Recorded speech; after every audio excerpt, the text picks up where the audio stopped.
کسی کا مذاق اڑانا کیا یہ بھی گناہ میں شامل ہوتا ہے؟ قاسمی بھائی اس کا جواب دیں گے، سنتے ہیں۔ اللہ کے واسطے میرا ریپلائی ضرور دیجیے گا مولانا صاحب۔ میرے چہرے پر چوٹ لگ گئی تھی جس وجہ سے میری نوز کا آپریشن ہوا تھا اور چہرہ پہلے سے میرا بیکار دکھنے لگا ہے۔ مفتی صاحب ہمارے ریلیشن میں کوئی ہیں، وہ میرے فیس کی بہت مذاق بناتے ہیں۔ اللہ اکبر، اللہ ان کو ہدایت دے۔ اس طریقے سے کہ اپنی شکل شیشے میں دیکھ، موٹی ناک ہے، ٹیڑھی ناک ہے تو اس سے کوئی بیان نہیں کرے گا، تو کیا مفتی صاحب ہم اس کے لیے بد دعا کر سکتے ہیں؟ اللہ اس کا چہرہ مجھ سے بھی بدصورت کر دے۔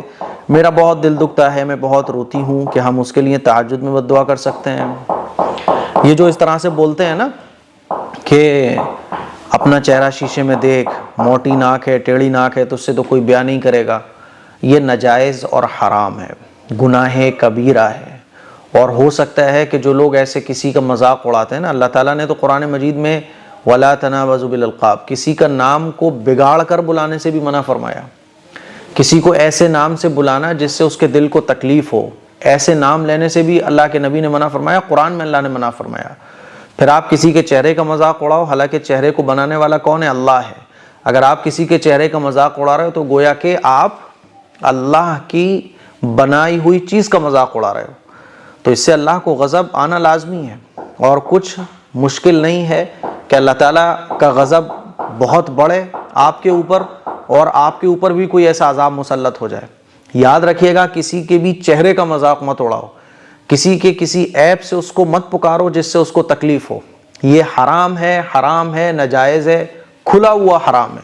جس طرح سے شراب پینا حرام ہے نا، جس طرح سے جوا کھیلنا حرام ہے، جس طرح سے زنا کرنا حرام ہے، اسی طرح سے کسی کے چہرے کا، کسی کو ایسے لفظوں سے پکارنا، کسی کو ایسی باتیں بولنا اس کی ذات کے بارے میں جس سے اس کے دل کو تکلیف پہنچتی ہے، یہ بالکل ناجائز اور حرام ہے۔ تو جو آپ کو ایسے بلاتے ہیں، شیشے میں شکل دیکھ، انتہائی گرا ہوا شخص ہے وہ، انتہائی ذلیل ہے وہ اللہ کے نزدیک، انتہائی کمینہ ہے وہ، جو اس طرح سے کسی کے چہرے پر کسی پر ٹونٹ کستا ہے اور کسی کو نیچے دکھانے کی کوشش کرتا ہے۔ اس کو ہوش کے ناخون لینا چاہیے، وہ اپنی آخرت کو برباد کر رہا ہے۔ رہی بات یہ کہ آپ کا دل دکھتا ہے، دل دکھنا لازمی ہے، بالکل دل دکھے گا جب کوئی ایسے بولے گا، ہے نا۔ آپ اپنے گھر میں کمپلین کیجئے، ان پر سختی کے ساتھ بولیے کہ بھائی اس طرح سے بات نہیں کریں گے آپ، اور اس طرح سے اگر کوئی کسی کا مذاق اڑائے تو 4 لوگوں کے سامنے ہی وہ مذاق اڑاتا ہے نا، کوئی بھی مذاق اڑانے والا مذاق اڑائے تو گھر کے لوگوں کو چاہیے کہ وہ ایکشن لیں۔ ہوتا ہے کیا ہے، نارمل سب ٹھٹے مار کے ہنس رہے ہوتے ہیں۔ مان لیجئے ایک آدمی ہے جو کسی کے چہرے کا مذاق اڑا رہا ہے، ارے اپنا چہرہ دیکھا ہے کیسی لگتی ہے تو، یہ وہ، گھر میں سب بیٹھ کے ہنس رہے ہوتے ہیں، ہاں ہاں سب ہنس رہے ہوتے ہیں، یعنی حرام کام ہو رہا ہے آپ کے سامنے، اللہ کو ناراض اور حدیث کے خلاف، سنت کے خلاف کام ہو رہا ہے، سب ٹھٹے مار کے ہنس رہے ہیں۔ کسی کا بھی اس طرح سے مذاق اڑانا کہ اس کے دل کو تکلیف پہنچ رہی ہو، وہ ہرٹ ہو رہا ہو، جائز نہیں ہے۔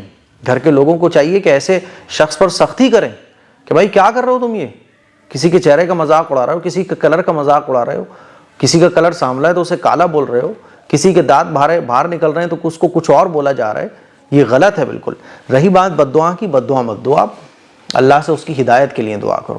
دل دکھ رہا ہوگا، دل دکھتا ہے بالکل، میں مانتا ہوں، اور بد دعا دینے کا دل بھی کرتا ہے، لیکن آپ اللہ کے لیے اسے معاف کر دو، ہے نا، اور یہ دعا کرو کہ اللہ تعالیٰ اس کو ہدایت دے۔ تو بد دعا مت دو، بہتر یہی ہے نا، اللہ سے ہدایت کی دعا کرو، اللہ تعالیٰ اس کو ہدایت دے۔ رونے کی ضرورت نہیں ہے، ایسے لوگ ہوتے ہیں، آپ یہ سوچو کہ دنیا ہے، دنیا میں سبھی طریقے کے لوگ ہوتے ہیں، ایسے لوگوں سے بہرحال دور ہو جاؤ، ٹھیک ہے، چلیے۔